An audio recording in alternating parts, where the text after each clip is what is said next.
Gente, é um privilégio, uma honra mesmo, assim, uma alegria, ainda mais que Deus proveu assim, de estar com os irmãos aqui, junto com a Lana, e para vocês conhecerem um pouco da nossa casa, também junto com o Renan e Lidinha, a Valentina. Então, isso foi uma providência de Deus. Quem acompanhou também tem acompanhado aí os processos, e a gente passou aí por um processo assim, de limpeza dos tuchos, da tubulação lá no coração. Graças a Deus, é um ato da misericórdia de Deus que nos dá a condição, né, melhorada de poder estar aqui com os irmãos. É uma alegria, mas também é uma grande responsabilidade, e é com esse espírito assim, de profunda responsabilidade mesmo, responsabilidade em Deus, perante Deus e perante os irmãos. E responsabilidade vem da palavra ser responsivo, né? Ser resposta.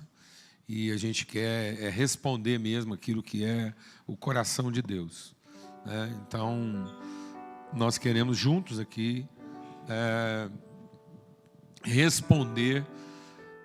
corresponder ao que está no coração de Deus, assumindo nossa responsabilidade.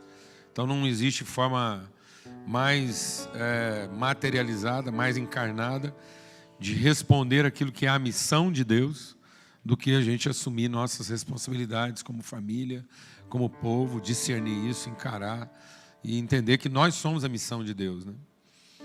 Às vezes a gente tem muita preocupação com o que é a missão da igreja, né? E na verdade a igreja não tem uma missão, a igreja tem um trabalho. E a igreja é a missão de Deus. E sendo nós a missão de Deus, Ele nos chamou para um trabalho, para que na medida que a gente trabalhe com Ele, a gente aprenda a ser o que Ele nos fez para ser, porque essa é a missão dEle.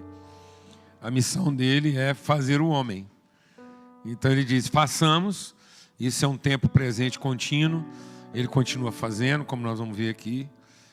Então Ele está nessa tarefa de fazer esse homem no sentido pleno, esse homem cuja semente, cuja referência, cujo absoluto, né, a revelação profética desse homem, para a gente poder entender o que ele está chamando de ser o homem conforme a sua semelhança, é Cristo. Então essa é a missão de Deus, é revelar Cristo, né? É manifestar Cristo, é formar Cristo em nós. Esse é o projeto dele, é o plano, é a vontade, é a missão. E aí ele nos chamou para trabalhar com ele, como um pai chama os filhos para trabalhar, não porque ele tem expectativa de que nós vamos fazer bem feito, porque quando um pai chama um filho para trabalhar junto com ele, ele gasta mais tempo corrigindo o que o filho fez do que aproveitando o serviço, né? Então, se fosse pelo serviço, Deus continuava trabalhando com Satanás mesmo. Lúcifer só dava para ele um gancho lá quando ele desobedeceu, e uma disciplina, retomava as funções e zangava bastante com ele para ele entender que, né, era menos, mas retomava as atividades e continuava lá com os anjos mesmo. Mas não é o caso, e a questão não é o serviço, a questão é a pessoa. Nós precisamos, de uma vez por todas, entender que o propósito de Deus é um quem, onde. É um quem na sua presença. É um quem nele, com ele, né? É uma relação. Deus está formando a pessoa, uma expressão encarnada de si mesmo. Ele vai comunicar suas virtudes. Amém? E é sobre isso que a gente quer conversar. Então, a gente vai meditar sobre isso, e o texto, né, que nos traz aqui está lá em Efésios, com todos os santos. Então, é esse o propósito, que a gente, em comunhão, a palavra de Deus diz, onde estiverem os irmãos em comunhão, aí Deus ordena, né? A gente tem uma tendência, né, de sempre... a gente tem sempre a tendência de pensar de forma carente. Deixa o Espírito de Deus ministrar algo no seu coração. A gente tem uma tendência assim, de pensar de forma carente. Nosso pensamento é carente. Então a gente está sempre pensando que vai receber, né? E a gente pensa assim, os irmãos estão em comunhão, Deus ordena a vida, né, a bênção e a vida para sempre. Aí a gente já pensa assim, bom, Deus vai dar uma ordem e os irmãos vão estar juntos, vai cair mais bênção. Então parece que a gente reúne para ser mais abençoado e receber mais vida. Não. Quando os irmãos estão em comunhão, na comunhão do Espírito, quando nós estamos em harmonia, quando o Espírito de Deus está se movendo na relação, as coisas são ordenadas. Elas entram na sua ordem. Amém, amados? No sentido de elas encontrarem o seu verdadeiro propósito. De modo que a bênção seja para a vida. Amém? Então não é uma ordenação de mais um pouco de bênção e mais um pouco de vida. A bênção só é bênção quando ela é para a comunhão e não para o indivíduo. Então a comunhão é a ambiência onde a vida encontra a sua plenitude, porque a bênção entra na sua ordem. Glória a Deus. Amém, amados? Então é nessa comunhão que Deus vai ordenar isso. Ele coloca isso no seu verdadeiro propósito. Amém? Então nós não viemos aqui para receber mais, a não ser revelação.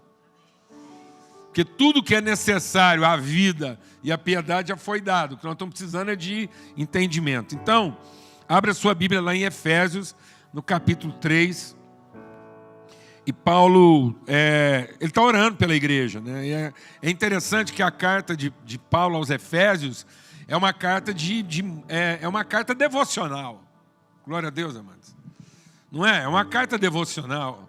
Paulo fala da sua oração pela igreja. Ele entrega aquilo que é a sua consciência mais profunda de identidade, do que é o propósito, o que é o desígnio. É uma carta, eu vou falar uma coisa aqui, em nome de Jesus Cristo, pelo sangue do Cordeiro. Amém? Assim, você recebe isso sem alarde, mas recebe isso no temor do Senhor. Às vezes, assim, as pessoas veem um irmão assim, engajado e tal, e vivendo o evangelho com todo aquele fervor. O outro fala assim, olha lá, o cara, parece que ele tem espírito messiânico. Mas todo cristão tem que ter o quê?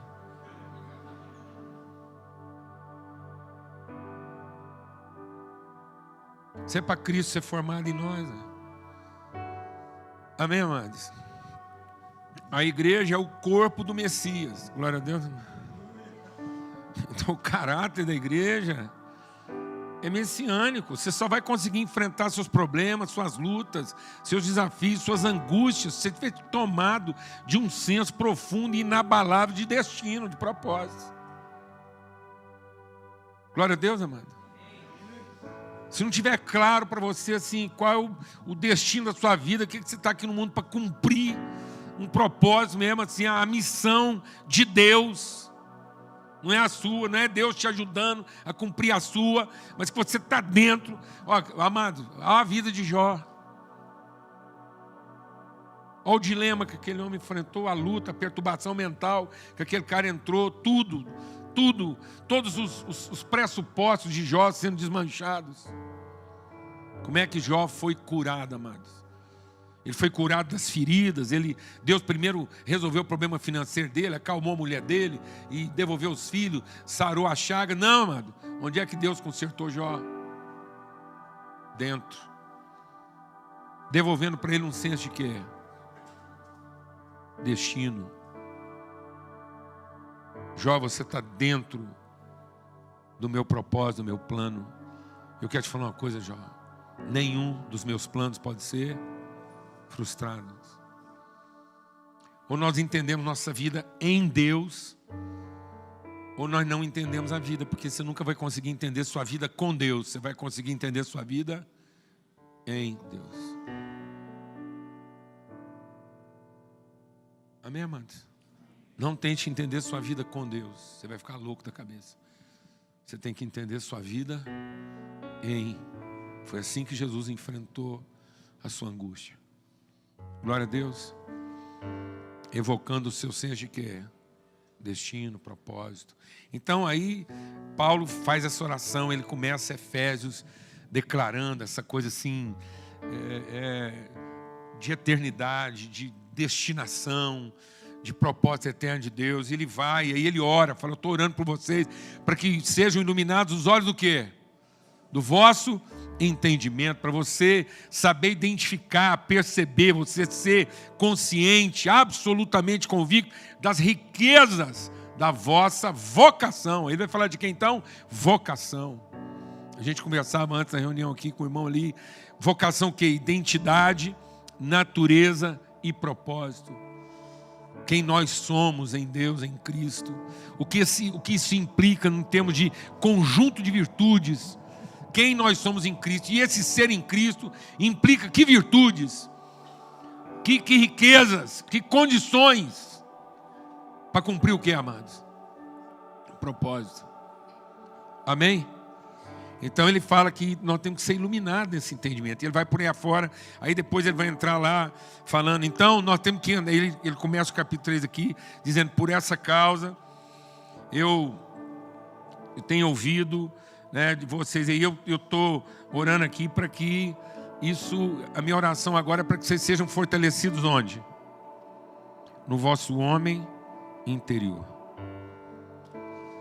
Diante do Pai, de quem toma o nome toda a família, tanto nos céus como na terra, para que segundo a riqueza da sua glória, está vendo de novo, ele está falando essa consciência do que já foi entregue, daquilo que já foi entregue, ele vos conceda que sejam fortalecidos com poder, mediante o seu Espírito, na nossa interioridade. Então hoje, amanhã, a gente quer conversar um pouco sobre essa interioridade, essa condição inabalável, o absoluto de Deus em nós. Quando a palavra de Deus diz, quando você for conversar com seu pai, entra no teu quarto. E aí a gente de novo fica achando que isso é o cubículo lá da minha reza, é aquele oratório que eu montei em casa. Tem gente que tem quase não põe lá uma imagem porque tem medo. Mas se pudesse, punha. Porque na cabeça tá. Ele ajoelha assim, vai mentalizando, de vez em quando ele abre o olho e dá uma olhada, porque ele sabe exatamente em que pau do puleiro que ele arrumou que Deus vai descer. E ele vai conseguir conversar com ele. E sem perceber, na nossa vida espiritual, a gente conversa com Deus fora de nós. A gente ainda conversa com Deus fora de nós. A gente ainda evoca como um idólatra, sustentando a ideia de que tanto rezar, Deus vai descer e vai finalmente prestar atenção. E a gente não conversa com Deus na nossa interioridade,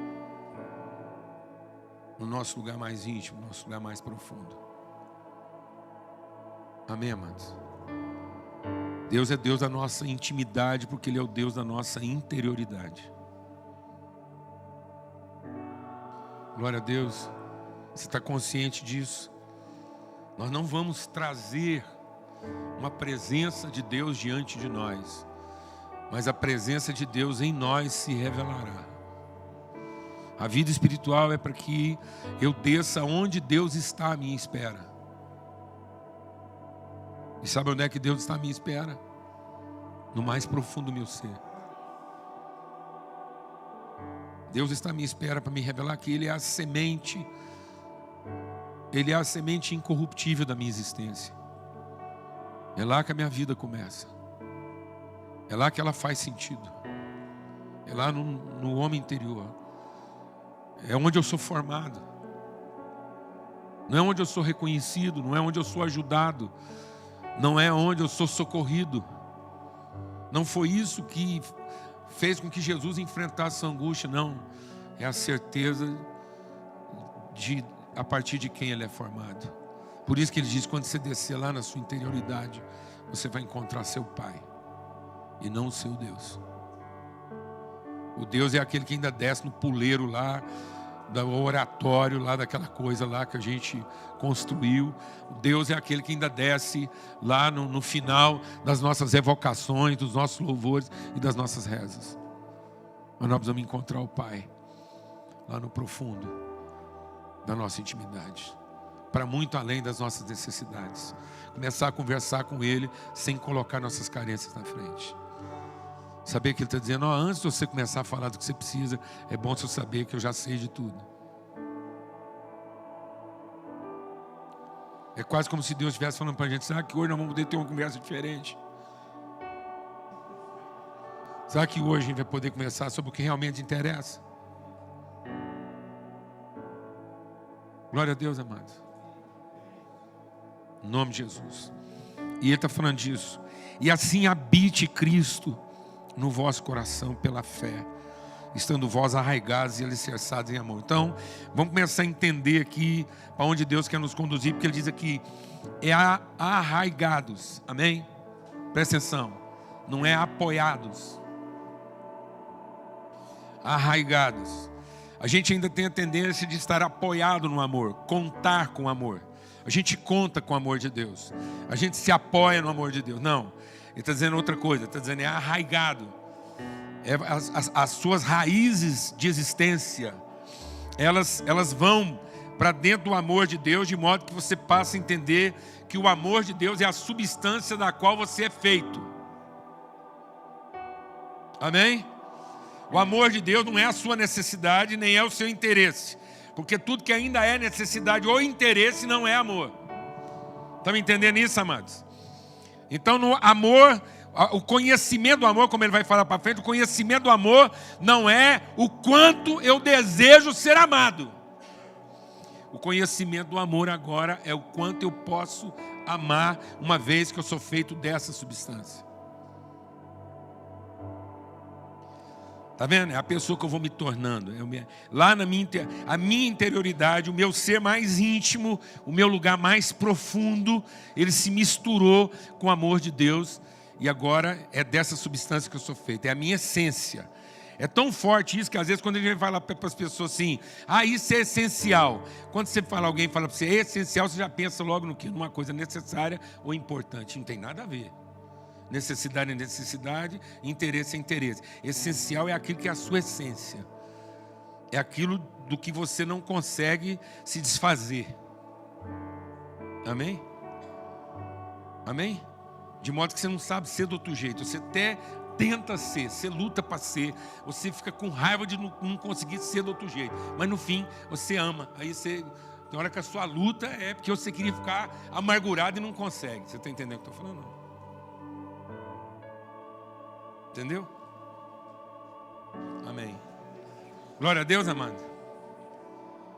Então esse homem interior, essa essência, a fim de poderes compreender. Agora esse entendimento, é isso que nós vamos estar meditando aqui hoje, amanhã, esse entendimento. Ou seja, o Evangelho é o poder de Deus para transformação. O entendimento, a consciência, a percepção, a convicção. Com todos os santos. Qual é a largura, o comprimento, a altura e a profundidade? Presta atenção. Tem o R3. O que é o R3? É onde a gente dimensiona as coisas. Altura, largura e comprimento. É o universo que mensura os elementos visíveis. É o mundo tridimensional, certo? Então tudo que é visível, tudo que é tangível, tudo que é palpável, tudo que tem volume, vai ter lá uma medida mensurável. É a medida do tangível, é a medida do palpável, é a medida da matéria. Mas ele está falando que existe uma quarta medida. E uma quarta medida não é uma combinação das outras três. O povo, até hoje a ciência fica tentando entender o que é o R4. Eu estou te falando, os cientistas ainda estão lá. O que é o R4? É o tempo. Tem gente que está tentando achar se é o tempo. A velocidade. O espírito. Entendeu? Então ele está falando que é exatamente isso. Ele está dizendo o quê? O santo é aquele que consegue perceber o visível e a profundidade, ele desce à profundidade do ser. Ele penetrou o invisível, o intangível. O seu absoluto é o subjetivo. Então, enquanto a humanidade trata o visível como sendo seu absoluto, esse homem espiritual santo agora, para ele o visível é relativo. Porque as coisas visíveis podem mudar. O absoluto dele é o invisível, é o eterno, Ele penetrou a profundidade da existência, do ser. Glória a Deus, amado. Quem crê nisso? Aleluia. Esse homem, essa mulher não pode ser confundido. Porque enquanto as coisas estão metamorfoseando na sua aparência, para ele o absoluto não é o objetivo. Para ele o absoluto é o subjetivo. Glória a Deus, amados. Aleluia. Ele não vê mais ninguém segundo a carne. Deixa Deus ministrar o seu coração, mano. Seja curado aqui essa noite. Curado mesmo. Esse cara pode fazer o que ele for. Ele pode ir na minha cara. Você está entendendo? Porque quando eu olho para ele, eu não estou à procura de nada do seu aparente. Eu estou à procura do seu eterno. Eu sou o investigador do seu eterno. Eu sou, em nome de Cristo Jesus, o Senhor, o revelador do seu eterno. Você é aquele que Deus levantou para que as pessoas possam ter um encontro com o seu eterno. Para que elas não se desesperem, para que elas não se confundam, para que elas não se perturbem com aquilo que é mutante, aquilo que é mutável.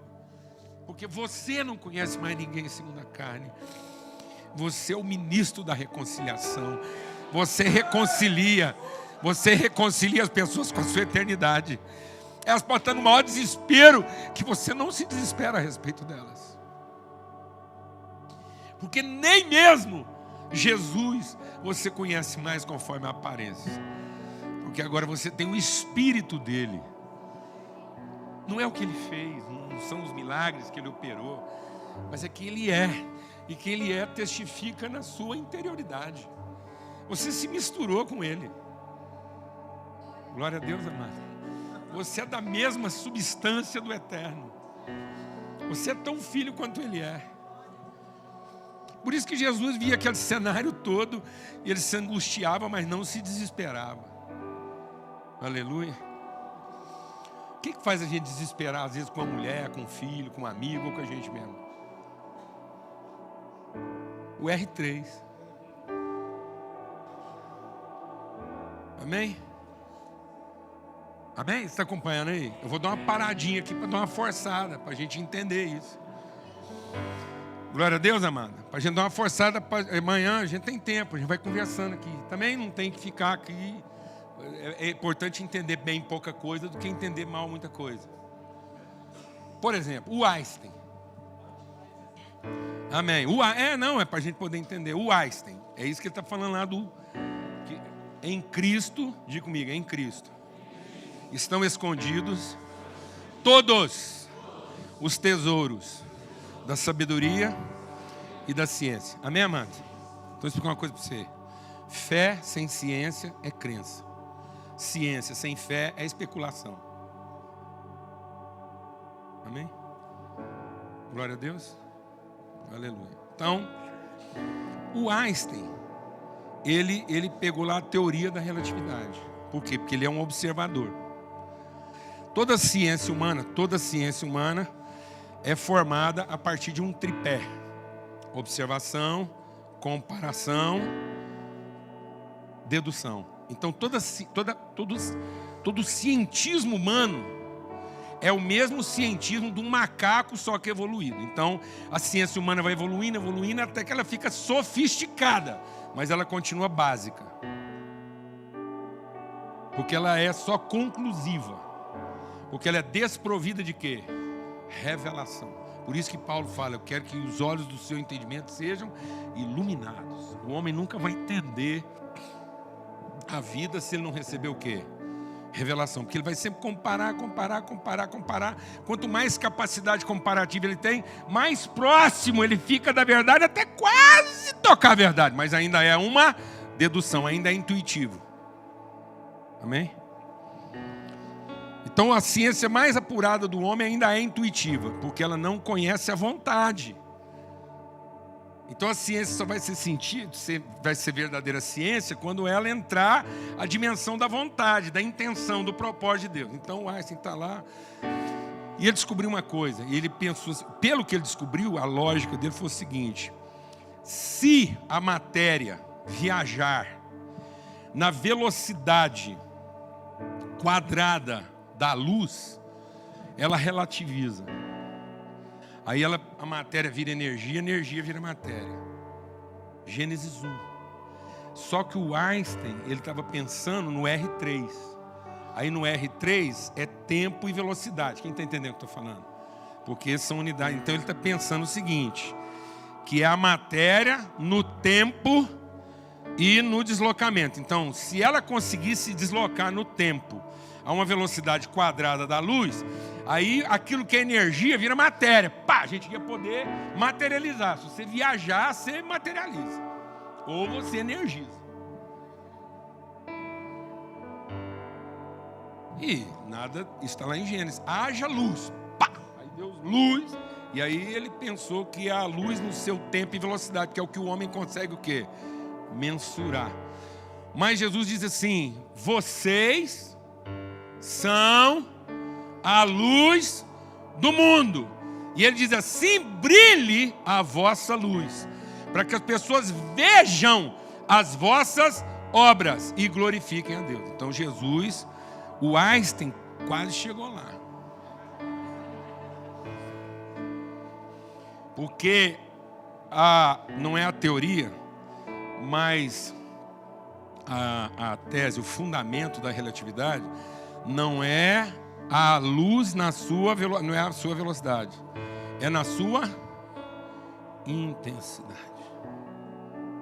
Se você for intenso no seu compromisso com a verdade, se você for intenso na sua convicção de amor, se você for intenso na sua convicção de eternidade, isso será tão intenso, que você vai conseguir materializar virtude. Entendeu, irmão? O cara está lá com as carências dele doida. Aí o seu compromisso de eternidade com ele, você não está lá vendo as bobagens, as coisas, você não está nem, você está lá na eternidade do cara, a sua relação com ele, como Cristo fez. Cristo veio e viu nossa eternidade. Ele estava se entregando pela nossa eternidade, porque ele nos conhece na eternidade. O eterno de Deus em nós. Isso foi tão intenso que ele materializou em nós virtude. A gente vai conseguir transmitir virtude para as pessoas. Não é fazer favor por elas, nem atender suas necessidades, e nem suas carências, nem seus interesses. A igreja não é para ficar aqui atendendo as necessidades, nem os interesses. A igreja é para transformar o homem numa pessoa que é virtuosa. De modo que ele não seja que um recebedor de virtude, ele seja um gerador de virtude. A luz brilha de modo que aquilo que ele faz materializa. Glória a Deus. Vocês serão minhas testemunhas. Vocês não vão dar testemunho, vocês serão testemunhas. Glória a Deus, irmão. Quem está entendendo isso aí? É isso que Paulo está falando. É isso que Paulo está falando. Essa luz que brilha nessa intensidade. Então o que está faltando para nós como povo de Deus? Intensidade. Até hoje a gente é meio medíocre nessas coisas. Tem gente que até hoje ainda tem a capacidade de perguntar para a gente: quanto tempo você gasta de devocional por dia? Olha que pergunta mais estúpida.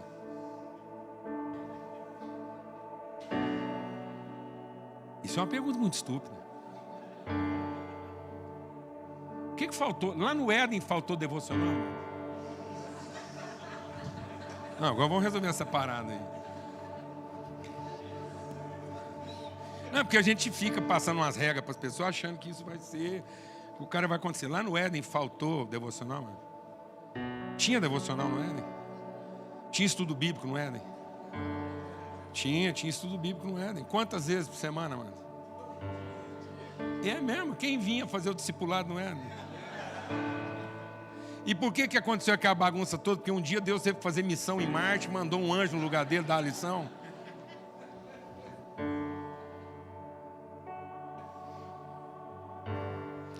Foi porque não foi extenso, amados. O que está faltando para nós hoje, amados? É intensidade. Intensidade. Orai sem Amado, se você não transformar a sua vida numa vida devocional, vou te falar uma coisa, com alguns momentos devocionais você não vai resolver a sua vida. Por isso que ele falou, medita nisso como?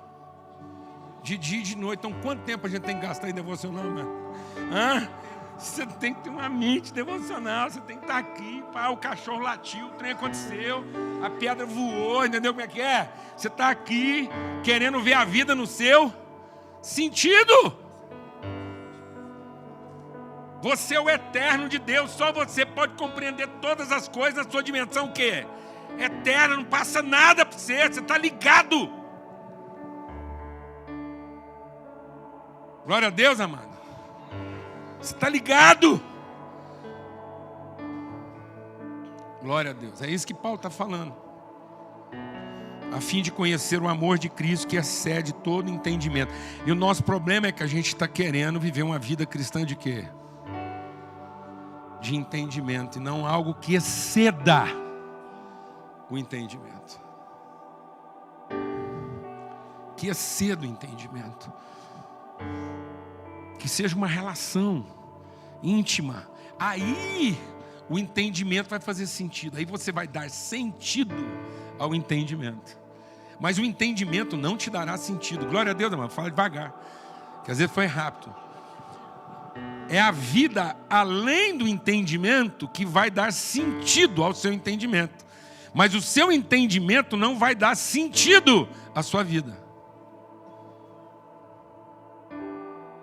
Amém? É isso aí. A vida, além do entendimento, vai fazer o seu entendimento ter sentido. Mas o seu entendimento não dará sentido à sua vida. Esquece.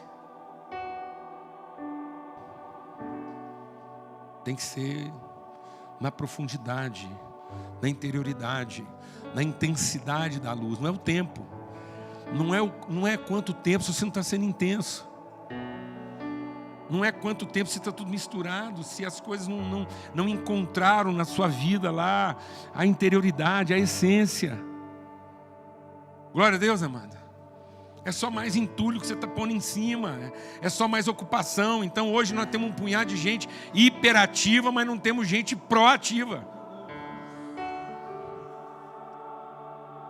Então, em nome de Cristo Jesus, liberte-se da sua hiperatividade e mergulhe na sua interioridade para que você possa ver a coisa na sua profundidade, no seu eterno, para que a sua relação com a vida seja a partir da convicção do eterno, do invisível. Que você veja as pessoas a partir do seu invisível. Amém? Pronto. Luz. Aí você é luz, irmão. Aí o que você faz materializa virtude.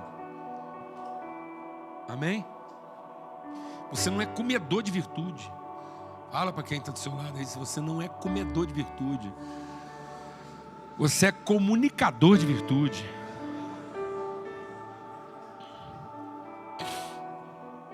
E aí vai embora. E ele fala lá assim, então, tomado, até que vocês sejam tomados de novo. Aí a gente já pensa, tomado como?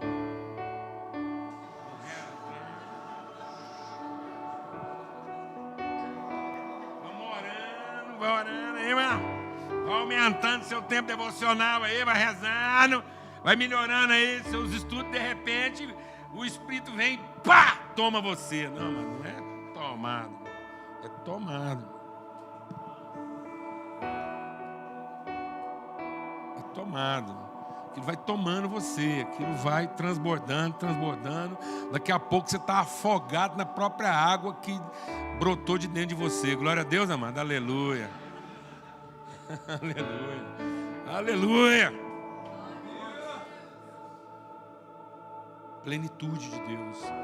E ele fala, é isso que ele quer, mano. Tá vendo? O que é a missão de Deus? Tornar tudo fino, o seu o quê? Pleno. É isso que ele fala.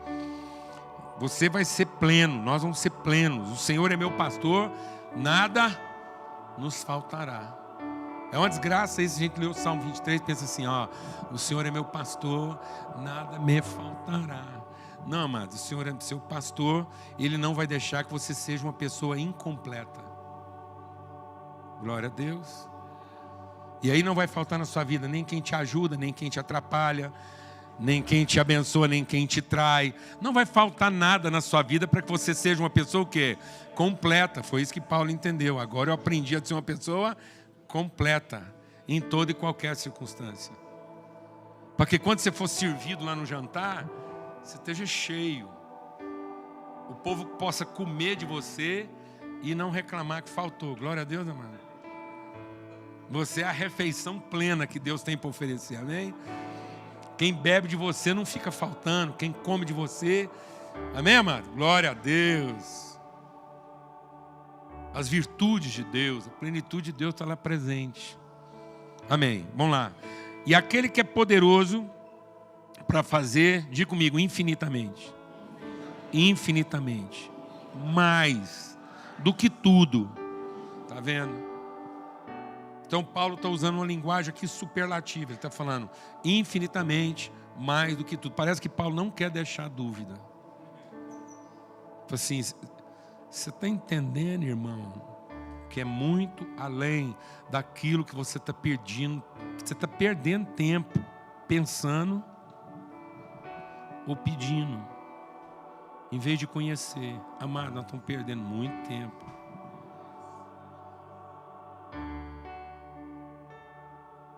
Deus não é para ser pensado, nem para ser pedido. Deus é para ser conhecido. Os idólatras pensam em Deus e pedem Deus o dia inteiro. Mas só os filhos podem conhecê-lo. Não existe um lugar na humanidade, não existe nenhum lugar no planeta onde tenha lá algumas pessoas que não haja culto. O culto é da natureza humana, porque Deus escreveu a eternidade no coração do homem. O culto é da natureza humana. Então, em qualquer lugar que tiver homem, vai ter culto, vai ter devoção, vai ter alguém pedindo ou pensando. Mas o que Deus quer revelar é além disso. Então, nós temos que passar do limite do quê? Da nossa devoção, da nossa idolatria. Nós temos que passar do limite do culto, irmãos. Glória a Deus. Glória a Deus. Vamos ser essa igreja que passou do limite do quê? Do culto, da devoção. De viver o Deus que nós pensamos ou bajular o Deus que nós pedimos. Porque Ele quer fazer muito além do que pedimos ou pensamos, segundo o poder que opera com e através, não é para. Não é para, não é em favor de, é em, é com, é através.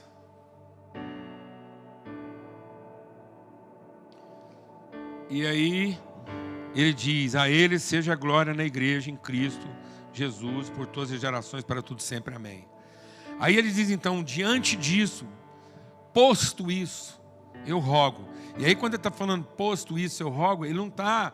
rogar, esse rogo de Paulo, quando ele fala rogo-vos, pois, então isso não é um pedido, isso não é um apelo, isso não é um convite, isso é uma direção.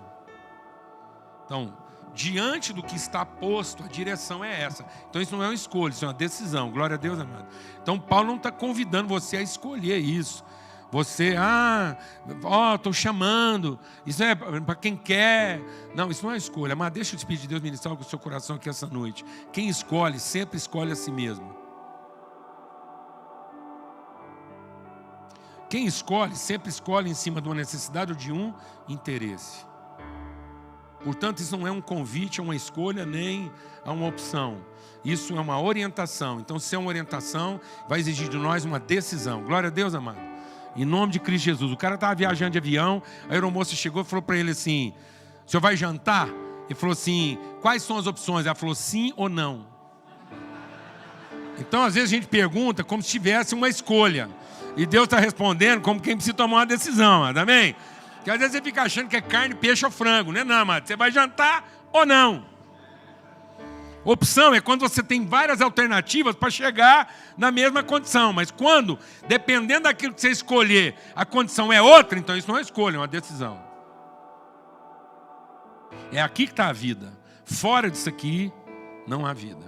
Sem essa interioridade, sem essa profundidade, a devoção não é vida, a religiosidade não é vida, ficar pedindo, ficar pensando não é vida, tem que exceder isso. Nós temos que buscar aquilo que é o digno, é o compatível da nossa vocação. Deixa Deus ministrar o seu coração. E às vezes nós estamos querendo que Deus se conforme em ser compatível da nossa devoção. Fala devagar. Nós é que temos que viver uma vida digna da nossa vocação. E não ter o Deus digno da nossa devoção. E às vezes a gente está achando que Deus tem que ser digno da nossa devoção. E nós é que temos que ser dignos da nossa vocação. Falar devagar de novo, amado. É o seguinte. Nós ainda vivemos um tipo de igreja como se Deus fosse digno da nossa devoção. Nós ainda pregamos o evangelho como se a gente tivesse acertado em Deus. E se o nosso Deus fosse mais certo que os outros. Como se Ele, agora que nós acertamos em Deus, esse é o Deus verdadeiro, digno da nossa devoção. A questão não é essa, mano. A questão é se nós estamos sendo dignos da nossa vocação. Não é se Deus é compatível da minha devoção. É se nós somos compatíveis daquilo que é a sua vontade. Se nós estamos vivendo de forma compatível com aquilo que Ele nos fez para ser. Amém, amados? Amém.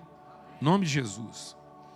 Então, ele diz assim, e isso é com toda humildade. Está vendo? Ele está falando aqui, andar de modo digno da vossa vocação. Porque por isso nós fomos chamados. Ele vai falar com toda humildade, mansidão, longanimidade, suportando uns aos outros em amor. Eu quero correr aqui agora para a gente conseguir adiantar um pouco aqui. Esforçando, isso vai exigir um esforço. Se tem uma coisa que a gente tem que esforçar na vida é para isso. Esforçando diligentemente por preservar a unidade do Espírito no vínculo da paz. Isso quer dizer o seguinte, que o príncipe... Deixa Deus ministrar o nosso coração aqui. O principal foco, já que nós somos representantes do eterno, amém? Amém? Então quando eu olho para o irmão aqui, quando eu olho para essa criança, eu tenho que olhar nela e ver o que é eterno. E aí nós vamos cuidar dessa menina aqui de acordo com o eterno de Deus. Nós não vamos encher a cabecinha dela com as nossas preocupações como se ela fosse fruto do nosso temporal. Não foi com a velocidade da luz. Porque ela foi concebida quase que na velocidade da luz. Entendeu? Então essa menina aqui não é fruto da velocidade da luz. A hora que você pensou que estava, já estava. Entendeu o que eu estou falando? Não é a velocidade da luz ao quadrado. Essa menina foi gerada da intensidade da luz. É a intensidade com que a luz de Deus quer se manifestar através dela. Então ela não é relativa do tempo, amém? E nem do espaço. O absoluto dela é o eterno. E nós estamos aqui para ensinar ela e ela nos conduzir ao eterno. Glória a Deus, amados. Ela nos conduzir ao eterno. Amém? Está me entendendo isso? Então, quando Paulo está falando isso, ele está dizendo, olha, com esse entendimento agora, com essa dignidade que nós vamos viver essa vocação. Então nós não temos mais, nós não estamos pensando naquilo que é o aparente. Nós estamos sempre avaliando e pensando as pessoas a partir daquilo que é o seu e o nosso absoluto. Então Paulo está aqui e ele vai prosseguir, vai dizendo assim, e esforçando-vos diligentemente. Por que a gente está insistindo nisso aqui? É porque a gente gasta esforço. A gente gasta esforço para muita coisa. Nós como igreja, presta atenção, Leandro. Você como pastor, o grupo de irmãos que pastoreia aqui com vocês. A gente gasta energia com muita coisa que não interessa. Entendeu? O que realmente interessa é cuidar das relações das pessoas.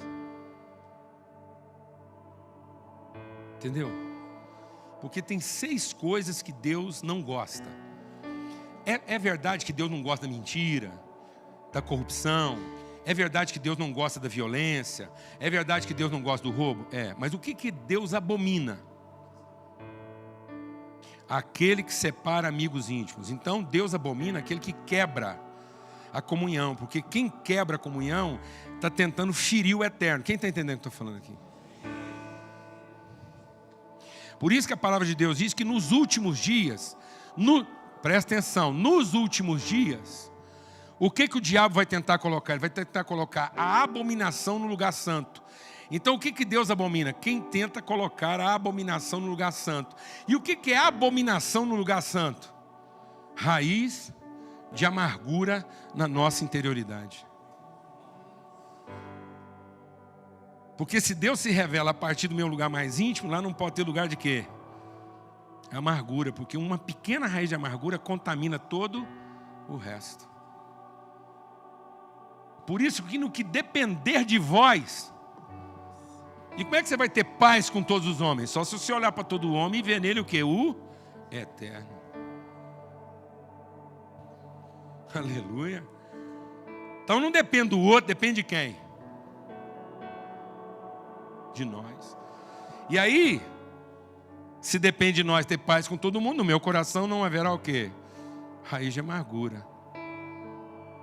Por isso que ele diz, busque a paz e a santificação, sem a qual ninguém verá o Senhor. Aí vem de novo o Satanás, com a nossa carência, que esse Deus do puleiro, do oratório, e a gente fala, bom, então santidade é a condição para eu ver Deus. Então eu tenho que ser santo para ver Deus.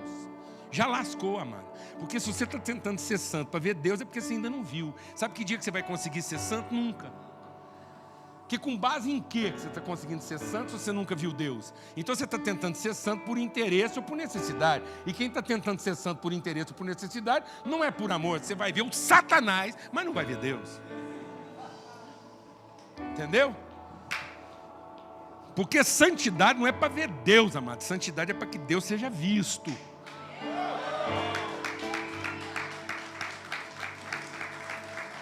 Amém? Por isso que é com todos os santos. Não é através de um santo. É através da comunhão dos santos. Glória a Deus, amado. Por isso que não existe santidade individual. Existe santidade relacional. Porque às vezes o cara está tentando ser sagrado e não ser santo. Então nós estamos enchendo a igreja de coisas sagradas. O culto é sagrado, o ministério é sagrado, o meu reconhecimento é sagrado. Amém? Quem está entendendo isso aqui, amado? Ser ouvido é sagrado, ser respeitado é sagrado, ter marido bom é sagrado, ter mulher que presta atenção é sagrado, ter filho que presta é sagrado. Nós estamos enchendo a nossa vida de coisas o quê? Sagradas. E achando que se eu for santo, Deus vai me dar mais sagrados. Entendeu não? Então santidade não é para que eu veja. Santidade é porque eu vi, para que ele seja visto. Porque se eu não for santo, ninguém vai ver. Por isso, sejam santos, como é santo o vosso Pai. Então a santidade está na consciência de origem e não na expectativa de futuro. Amém, mano? Glória a Deus. Então santidade não é uma expectativa de futuro, é uma consciência de origem. Então se meu pai é santo, eu sou santo. Então eu não tenho por que ter outras motivações que não sejam o quê? Santas, porque eu vou olhar para todo mundo na sua perspectiva o quê? Eterna, eu não vou ter expectativa de ninguém. Se eu não tenho expectativa de ninguém, não há a menor chance de eu ser o quê? Desapontado. Se eu não posso ser desapontado, existe a menor chance de eu ser amargurado. Porque ninguém fica amargurado com aquilo que o outro fez de errado. A gente só fica amargurado pela contabilidade do que nós mesmos fizemos certo.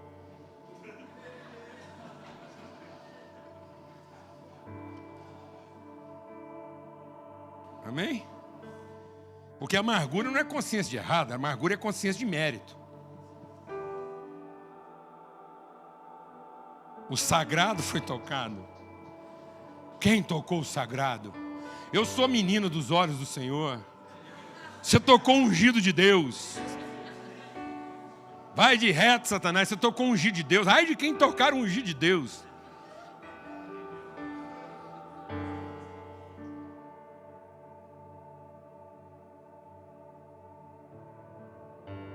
Nós não somos sagrados. Nós somos o santo. E aonde essa santidade se revela? Em relações bem resolvidas. Onde não há raiz de quê? De amargura. Onde a abominação não conseguiu ficar no templo. Aleluia. Porque Deus só abomina aquilo. Então, todo o nosso esforço deveria ser para comunhão e não para devoção. E nós estamos sacrificando a comunhão em nome da devoção. Nós sacrificamos a comunhão dos irmãos se a devoção não presta. E eu vou procurar uma devoção melhor para conseguir ter comunhão.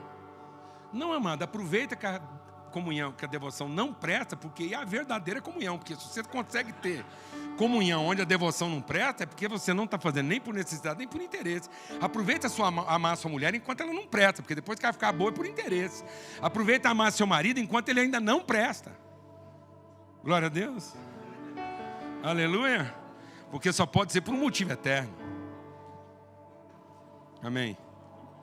Então onde deveria estar nosso esforço? Em preservar a qualquer custo o quê? As relações. Não deixando brotar no nosso coração uma raiz de amargura. Amado, eu queria te chamar para ver uma cena. Vamos ver uma cena. Jesus lá, sofrendo as piores humilhações, apanhando, sendo humilhado, tudo, aquela cena. E o coração dele guardado sem amargura. Amado, eu quero te falar uma coisa. Se Jesus tivesse cerrado o punho,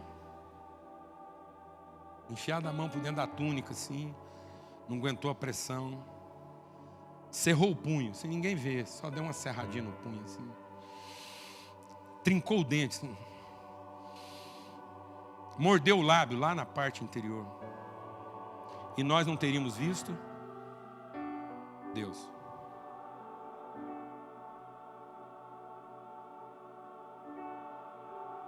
Amém? Por que a gente conseguiu ver Deus, amado? Porque a sua oferta foi totalmente o quê? Espontânea. A vida está em mim. E a minha oferta foi espontânea. Ninguém nunca tirou nada de mim.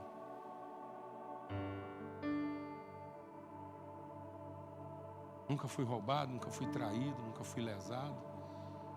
Nunca fui prejudicado, porque nunca fiz juízo prévio de ninguém. Por que você se sente prejudicado? Porque você fez juízo prévio e não devia ter feito. Então a nossa amargura vem de um juízo prévio. Então quando a gente cerra o dente, quando a gente... Entendeu?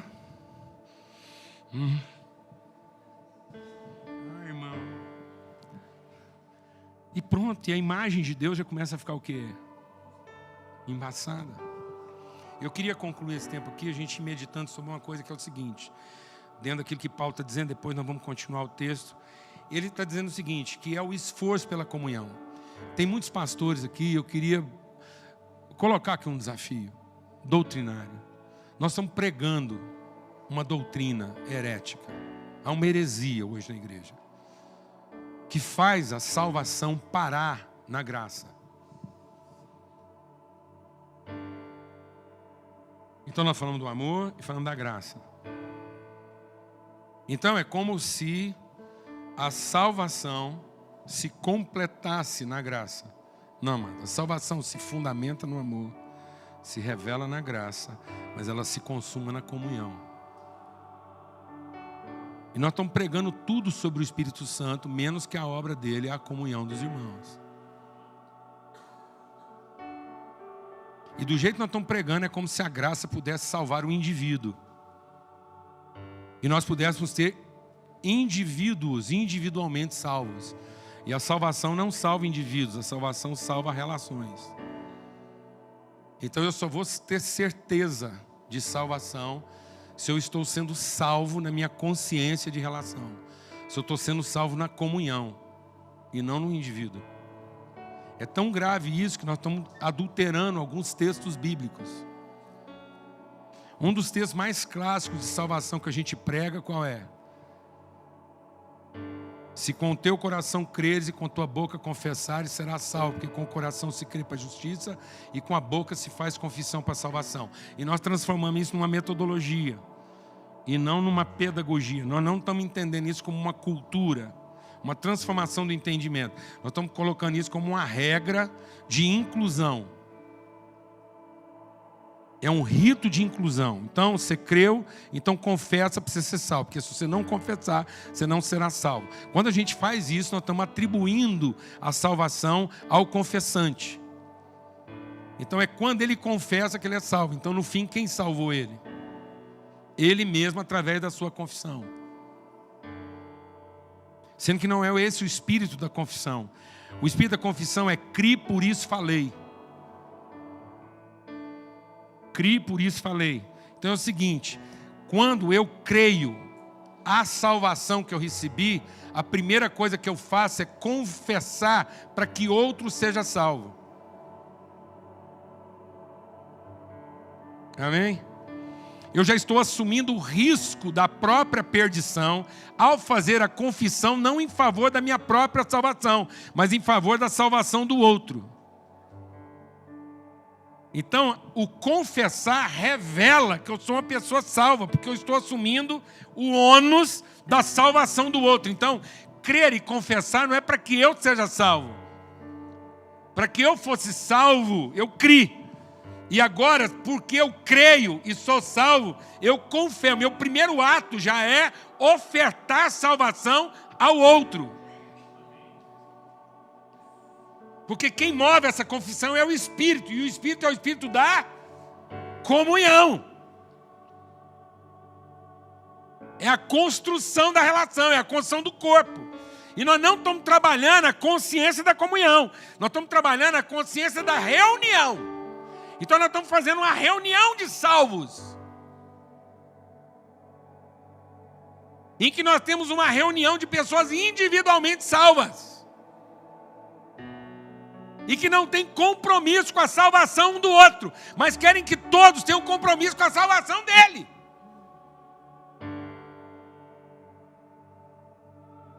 De modo que quando ele vê um problema na igreja, ele se desaponta. Porque ele quer que haja compromisso coletivo com o benefício individual. Sendo que salvação é compromisso individual com o benefício coletivo. De modo que uma pessoa que ainda não foi aperfeiçoada na sua salvação, ele fica sempre procurando um culpado, enquanto Deus está procurando um responsável. Glória a Deus, amado. Então todo salvo é o quê? Todo salvo é o quê? Responsável. Pela salvação de quem? Do outro. Porque todo o esforço dele é em favor do quê? Da unidade, do corpo, da comunhão. O esforço dele não é para o ministério dele funcionar. Ele às vezes até sacrifica a qualidade do ministério dele para manter o quê? Eles às vezes até aceitam um líder lá meio meia boca lá e vai levando aquele cara assim meio com anzol no nariz porque ele está trabalhando em favor do quê? E às vezes as pessoas até vêm queimar o cara e falam, rapaz, não sei se sem esse cara, esse ministério já estava lá na frente. Falo, pois é. Só que meu ministério é ele, é a família, é chegar com todo mundo junto lá. Glória a Deus, amado. Amém, irmãos? Quem está entendendo o que eu estou falando aqui? Então é isso que ele está falando aqui.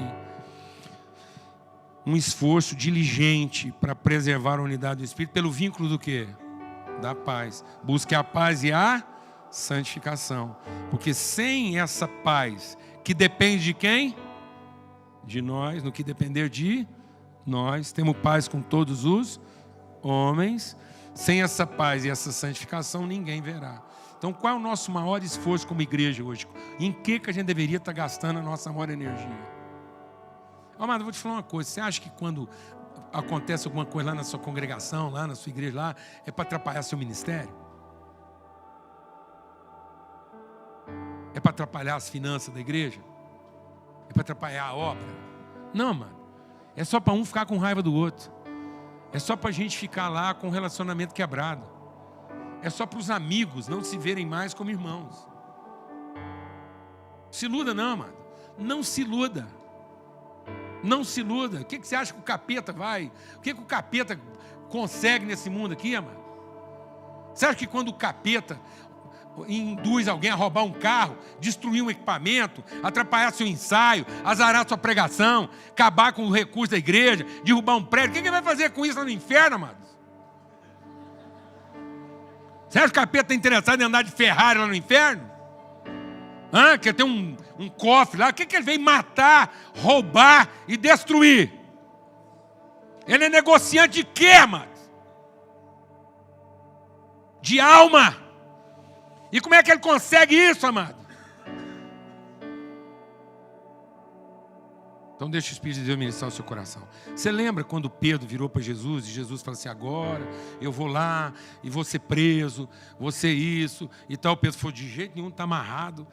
Em nome de Jesus, eu quebro essas palavras, isso jamais vai acontecer. E aí Jesus virou para Pedro e falou: é isso mesmo, Pedro, onde é que eu estava com a cabeça? Ainda bem que tem você aqui ao meu lado. Onde já se viu essa palavra positiva? Pedro, você devia ser coaching. Então, entendeu?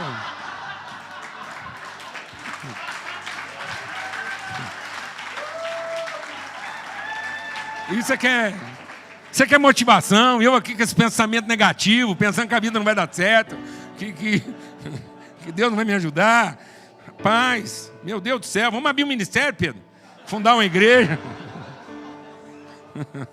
Foi isso, amados? Foi isso, irmão? Foi isso? Não. O que Jesus falou? Ô Satanás, porque você cogita das coisas do quê? Dos homens, você pensa igual todo mundo pensa. Isso é uma forma de pensamento humana. Deixa o Espírito de Deus ministrar o seu coração. O anticristo é pró-Jesus. Não pense que o diabo trabalha contra você, trabalhando contra você. Ele trabalha contra você, trabalhando a seu favor.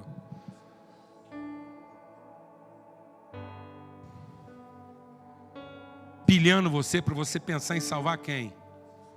Você mesmo. Tudo que o diabo fez foi para que Jesus ao fim tentasse salvar quem? Jesus. Para que ele não se tornasse quem? O Cristo. O homem completo, a plenitude, a revelação do eterno. Quem é o eterno, amados? É Cristo. O nosso Salvador, vou falar uma coisa aqui, fecha a porta, ninguém sai. O nosso Salvador não é Jesus. O nosso Salvador é Jesus, o Cristo. Porque Ele é Salvador na medida em que Ele veio revelar o Cristo. Ele é o nosso Salvador na medida em que Ele não salvou Jesus.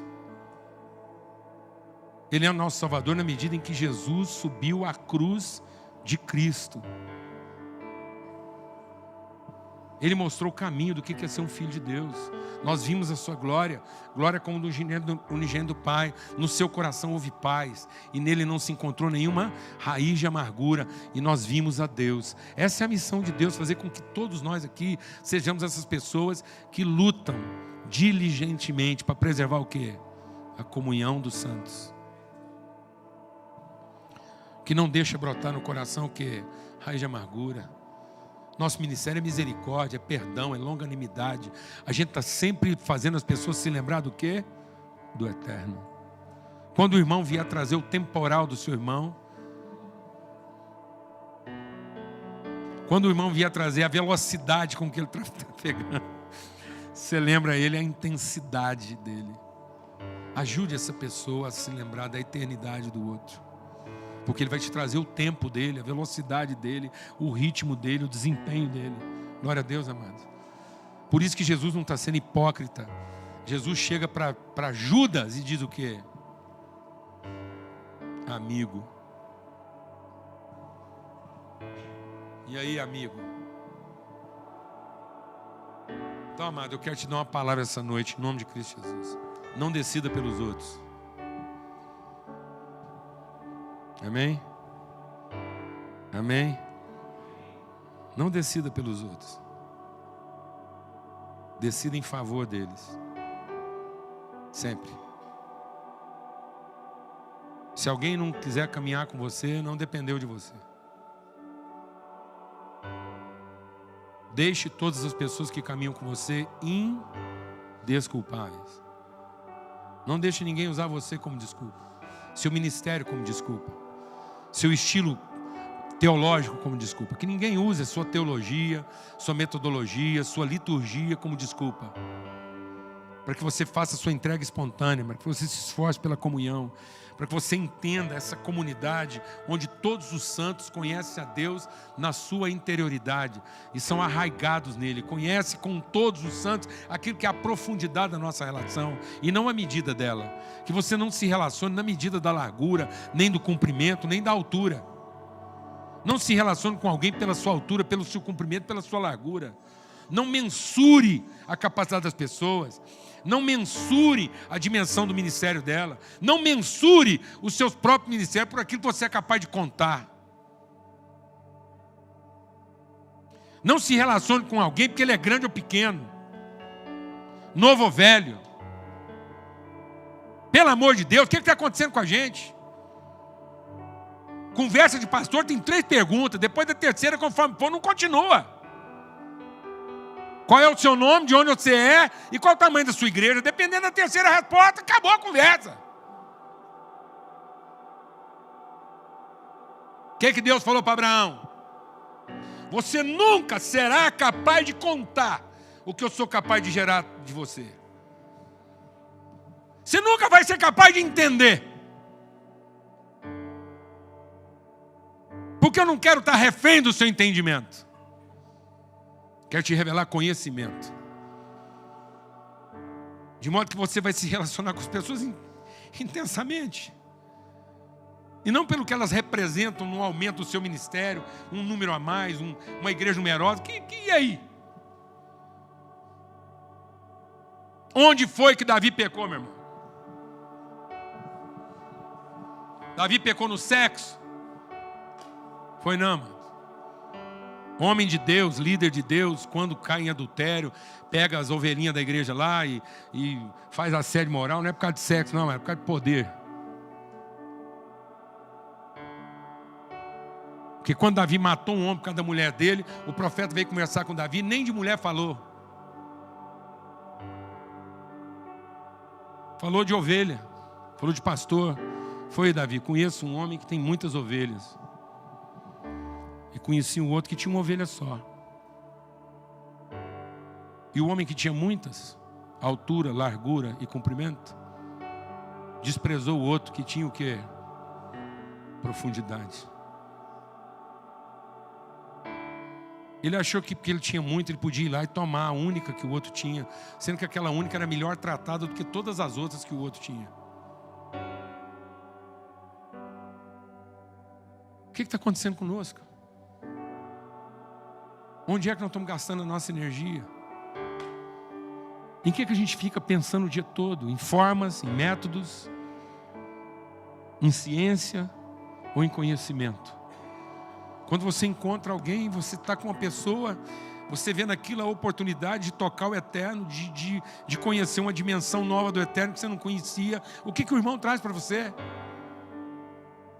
Uma dimensão do eterno que você não conhecia, ou você vai medi-lo dentro das suas medidas? E se ele não couber dentro da sua medida, ele está fora. Glória a Deus, amados. Vamos ter uma palavra de oração. Nós vamos continuar nesse texto. Eu queria incentivar você a continuar lendo o capítulo 4 aí. Amanhã a gente vai estar conversando bastante sobre essa composição ministerial. Eu vou adiantar um pouco, porque nós vamos trabalhar essa questão do processo, a edificação da pessoa, a construção.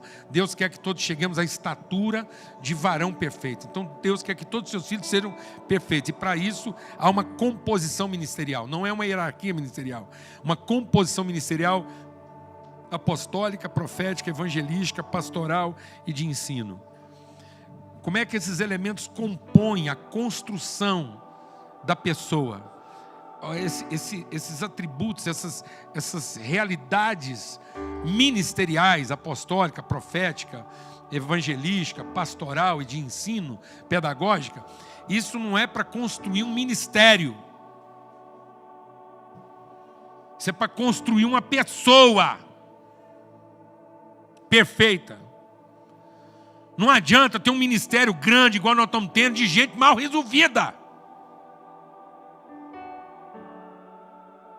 O Brasil é um dos maiores contingentes de população cristã evangélica do planeta e é um dos países mais mal resolvidos do planeta.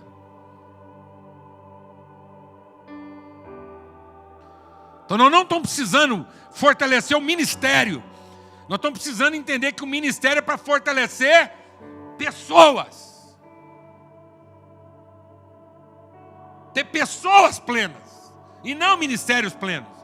O ministério é pleno em si quando ele constrói pessoas plenas. E essa composição, disso nós vamos estar compartilhando amanhã, mas hoje a gente queria enfatizar e chegar nesse ponto aqui, para que o nosso encontro aqui seja um esforço diligente pelo quê? Pela comunhão.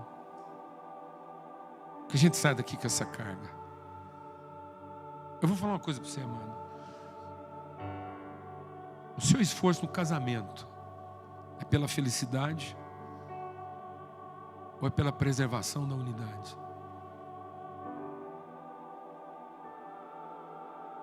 O seu esforço no ministério é pelo êxito ou é pela preservação da unidade? Quando alguém começa a dar canseira no seu ministério, você fica triste porque a relação está sendo quebrada ou porque o ministério vai ficar prejudicado nessa ou naquela área? Quando alguém deixa o seu ministério, você ficou triste porque a relação foi quebrada ou porque agora você tem que arrumar um substituto? E vai ser difícil porque afinal de contas você investiu tanto tempo naquela pessoa e vai ter que começar tudo de novo.